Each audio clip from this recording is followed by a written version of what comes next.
Hey everybody, it is late at night and I am Norman. I actually don't spend a whole lot of time on social media, just enough to post some pictures of watches and see what's up with my fellow watch nerds. Honestly, there's only one social media feed that I waste a lot of time on, and that is actually eBay. That is right, eBay is my social media. That is so sad. I have a ton of saved searches out there and I while the hours away seeing what results are in each of them. Most of my searches are for vintage watches, however, I do have searches like my Autodromo search where I'm looking for that 1980s, the really synthwave looking one with the green dial and the grid on it. I find a ton of absolutely brilliant watches out there and some that are not so much. In fact, a truly hideous piece came through on one of my feeds the other day, and it actually inspired this video. So be sure to stick around until the end where you get to see that lovely piece of design work. So tonight, let's look at some ugly watches on eBay.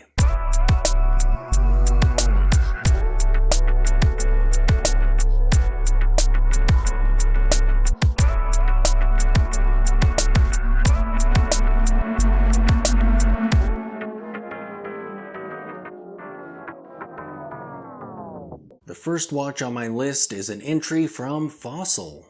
Now this watch is definitely ugly, but one, it's sold, and two, it's actually a brilliant idea.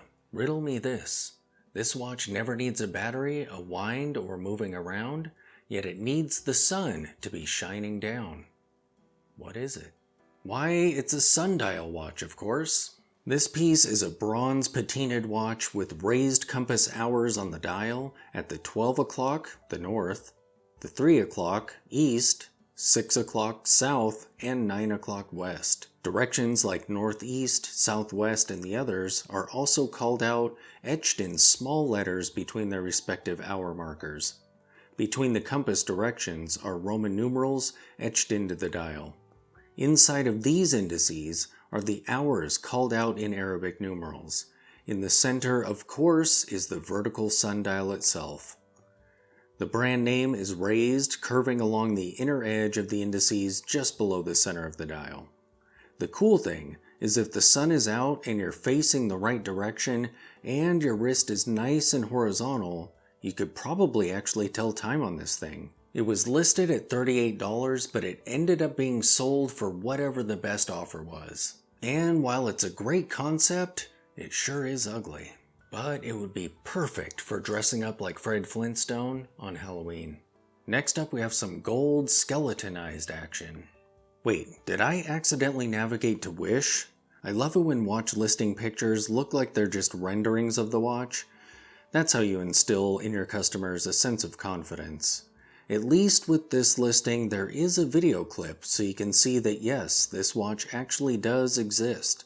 Oh, I guess I'm not on Wish after all, because the gears in this watch are actually part of a mechanical movement, and not just gear shapes punched out of the dial of a quartz watch with a 25-cent movement in it. It has visible screws on the corners of its plastic or stainless steel, slightly cushioned case. It has a fixed bezel with notches in it and Roman numerals on a very weakly filigreed band along the outer edge of the dial. It's listed at $35. I shudder to think what mechanical movement is actually in this watch. The listing doesn't say. It's a mystery. Now the description for this watch is really great. Apparently it is a classic fashion Mechanica watch with a unique pattern, fashion design, carving case, and mesh band which makes the watch very nice. Skeleton dial able to see all of the gears and mechanisms moving inside of it when you look very closed. Let you feel every second running, with the crystal which leading you to experience fashion trends of luxury fashion. The listing is still active so you can definitely get one of these if you want to.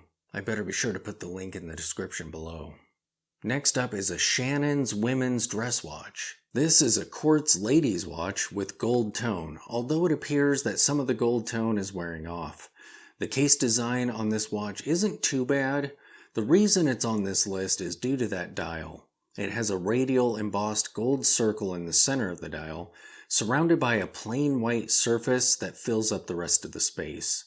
The Arabic indices are arranged around the outside of the circle, each number facing away from it, with 4 through 8 oriented upright toward the viewer.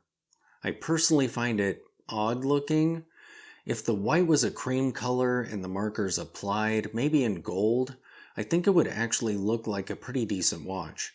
However, as it is, it looks like someone printed a dial on a piece of paper and cut out the center circle. I mean, linen dials are pretty great, right? So maybe plain white printer paper will have its day someday. Also, the bracelet has huge gaps in the links, like ridiculously so. Now, this is the first I've heard of this brand, but I feel like the asking price of $300 is a bit high. I mean, I look at a lot of vintage watches, and unless it's Longines, Certina, Omega, or brands like that, they're usually listed at around $100 or so.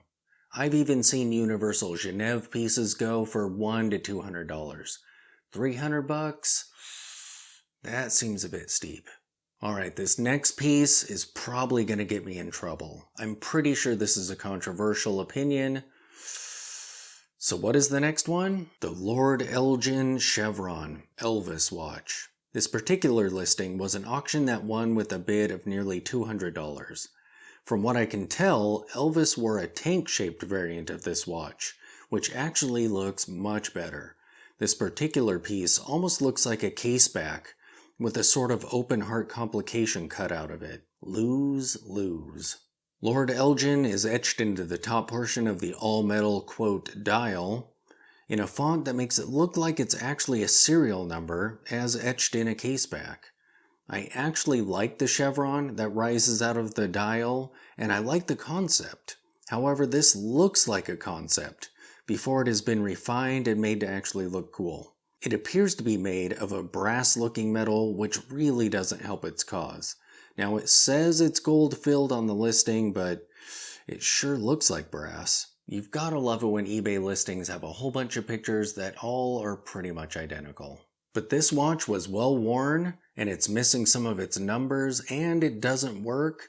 Still, somebody was willing to pay $200 for it, so I'm probably way out of line in including it in this list, but it's kind of ugly. Sorry. Next up, we have a luxury LED women's watch. Yes, I used LED and luxury in the same sentence. Speaking of which, here's a great $8 beauty.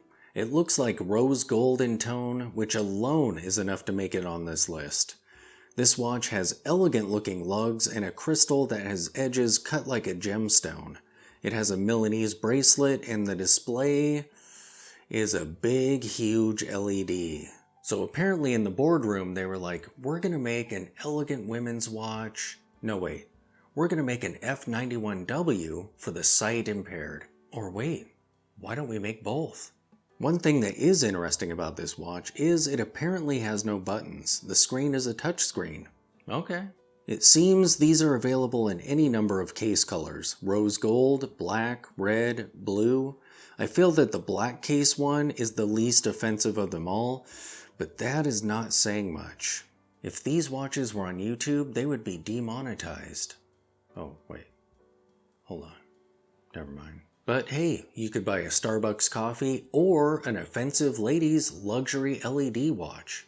And speaking of offensive, what did you do, Rotary? Seriously. This watch design is something.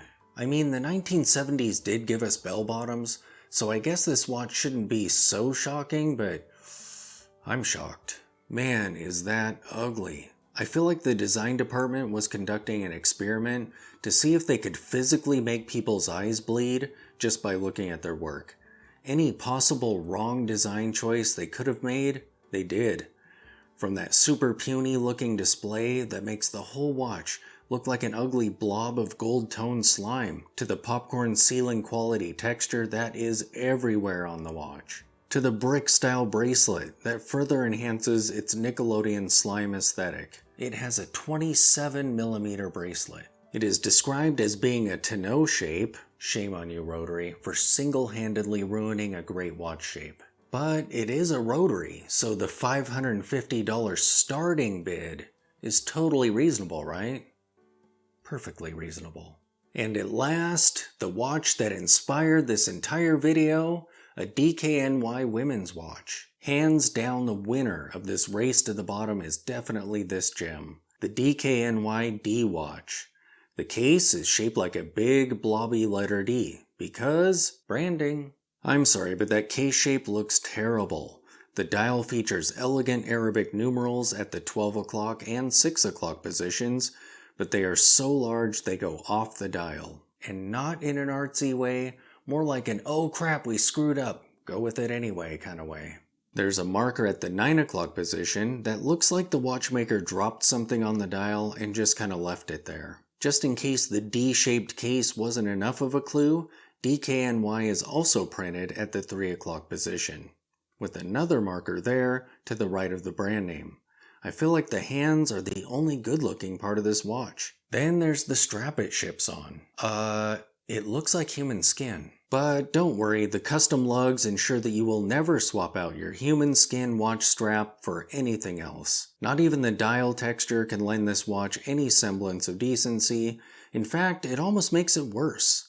The dial texture says, look, here's a piece of design that goes on classy, lovely, good-looking watches, but it's on your D watch. Have fun with that. Bidding starts at $10, so just punch in your $1,000 maximum bid and sit back with a cup of coffee. So there you have it, some of the not so beautiful watches that are out there on eBay. Thanks for watching.